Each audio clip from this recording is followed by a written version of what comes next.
Hello and good afternoon. Here is the news at 4. First, the highlights.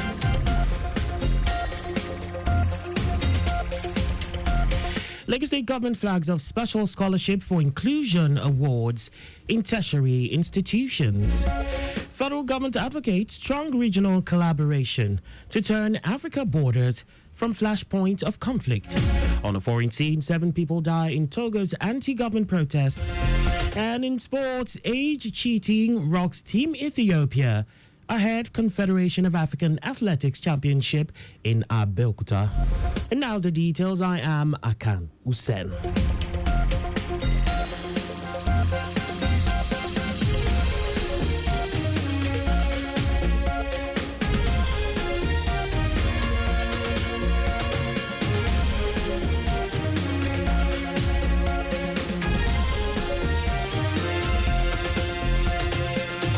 The Lagos State Scholarship Board has flagged off the Special Scholarship for Inclusion Awards for tertiary institutions in Lagos State. The initiative is designed to cater for students living with disabilities and vulnerable students in Lagos State University, LASU, Lagos State University of Technology, LASU Tech, Lagos State University of Education, LASUED, Lagos State College of Health Technology, LASCOHET, Lagos State Cooperative College, LASCOCO, and Lagos State College of Nursing, LASCON. In his keynote address, Commissioner for Tertiary Education, Tolani Sule, said the inclusiveness that Governor Babajide Sanwo-Olu is preaching is promoted to ensure that no one is left behind in the pursuit of education in Lagos State. And part of it is the presentation of special scholarships for inclusion awards for students of tertiary institutions in Lagos State. Sule said if the board were to make it open generally to all candidates applying for scholarship and bursary with increasing number of disabilities, not many of the beneficiaries who are present for the award will be able to match other candidates. He congratulated the Executive Secretary, Lagos State Scholarship Board, Rashidat Adarnijo, who has taken up the challenge of promoting the mandates of the board vigorously. Highlights of the occasion was the presentation of letters of award and checks of 225,000 naira each to the beneficiaries. In a show of commitment to inclusive urban governance, the Lagos State Informal Space Management Authority, LASISMA, has hosted the Lagos State Office for Disability Affairs, LASODA, for a strategic interagency meeting at LASISMA's Adeni Jones headquarters in Ikeja. The engagement, led by the General Manager of LASISMA, Daisy Osho, and his LASODA counterpart, Adenike Oyetunde Lawal, aimed to foster deeper collaboration and explore pathways to boost socio-economic opportunities for persons living with disabilities, PWDs, in Lagos's fast-growing informal urban corridors. In her remarks, LASODA's General Manager Oyetunde Lawal stressed the urgency of meaningful partnerships to implement Lagos State's social inclusion agenda.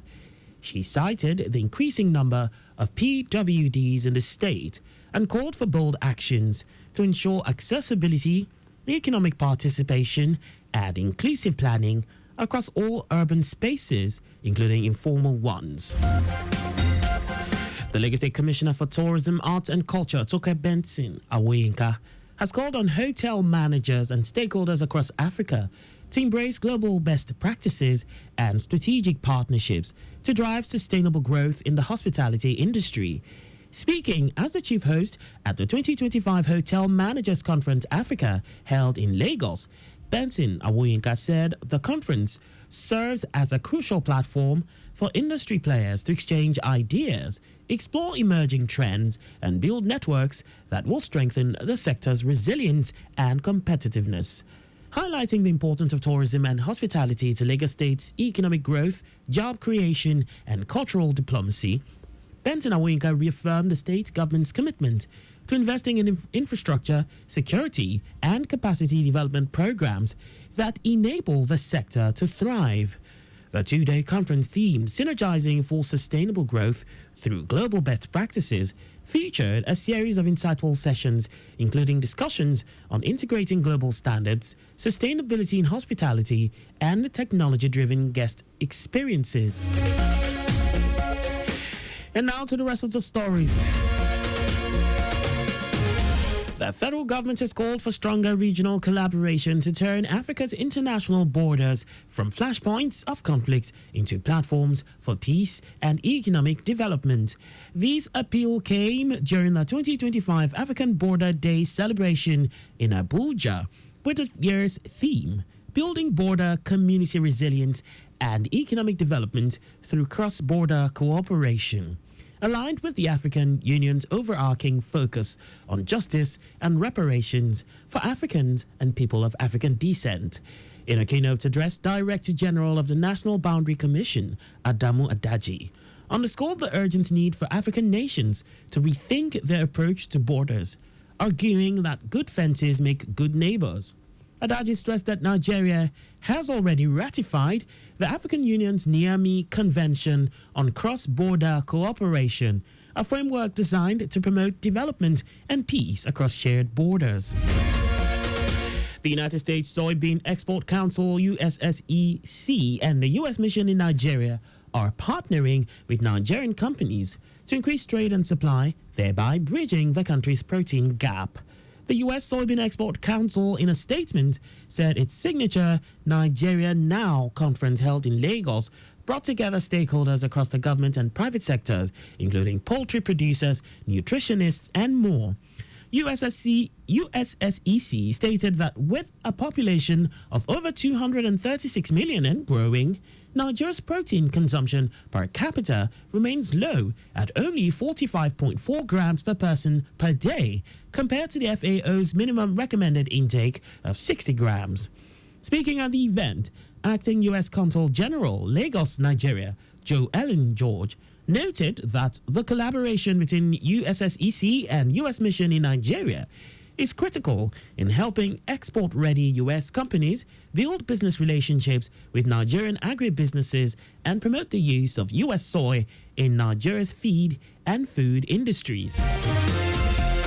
And now to foreign news. Civic rights groups say at least 7 people have been killed during a crackdown on protesters who are calling for Togo's leader, Faure Gnassingbé, to step down and release political prisoners.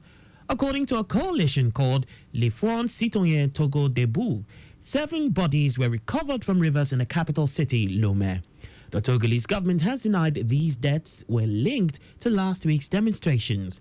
It is now threatening legal action against the protest organizers, calling the protests a campaign of disinformation and hatred that was orchestrated from abroad. There is growing anger in Togo due to a crackdown on critical voices and changes to the constitution labeled by critics and opposition figures as an institutional coup d'etat. These protests came weeks after Gnassingbé, who was president for 2 decades and whose family has ruled the country for 58 years, was sworn into a new post of president of the Council of Ministers, which has no official term limits. In our sports, the Ethiopian Athletics Federation has been plunged into controversy after its rigorous age verification exercise ahead of the 2025 Confederation of African Athletics Under-18 and Under-20 Championships in Nigeria resulted in the disqualification of the vast majority of its team. Of the 76 athletes initially slated to represent Ethiopia at the Continental Showpiece, scheduled for July 16 to 20 in Abeokuta, only 22 have been deemed eligible to compete following a multi-layered age assessment process. The Ethiopian Athletics Federation stated that the stringent procedures were carried out by medical professionals specializing in forensic medicine and imaging and were aimed at ensuring that the athletes conform to age standards laid out by the Confederation of African Athletics. The Federation in a statement confirmed that the verification conducted at the Forensic Medicine and Toxicology Unit of the Ethiopian Police Hospital involved multiple scientific assessments, including MRI scans, dental development examinations, bone imaging through radiographic analysis, and evaluations of general physical development and academic history. More than 800 young athletes from over 50 African countries are expected to compete in the combined Under-18 and Under-20 championship, which includes a wide range of track and field events.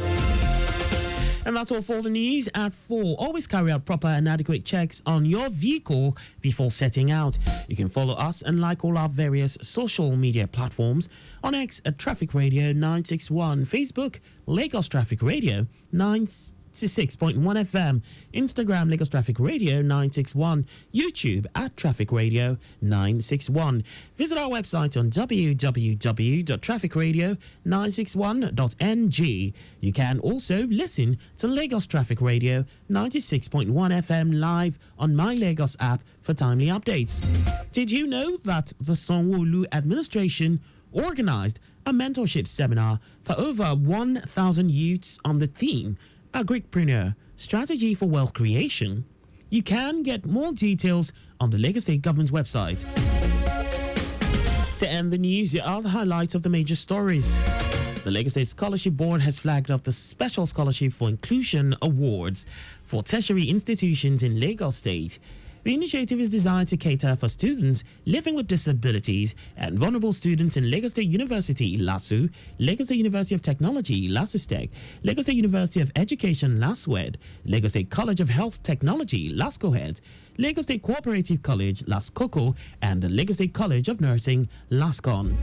The federal government has called for stronger regional collaboration to turn Africa's international borders from flashpoints of conflict into platforms for peace and economic development. We also told you that civic rights groups say at least 7 people have been killed during a crackdown on protesters who are calling for Togo's leader Faure Gnassingbé to step down and release political prisoners. And in sports, the Ethiopian Athletics Federation has been plunged into controversy after its rigorous age verification exercise ahead of the 2025 Confederation of African Athletics Under-18 and Under-20 championships in Nigeria resulted in the disqualification of vast majority of its team.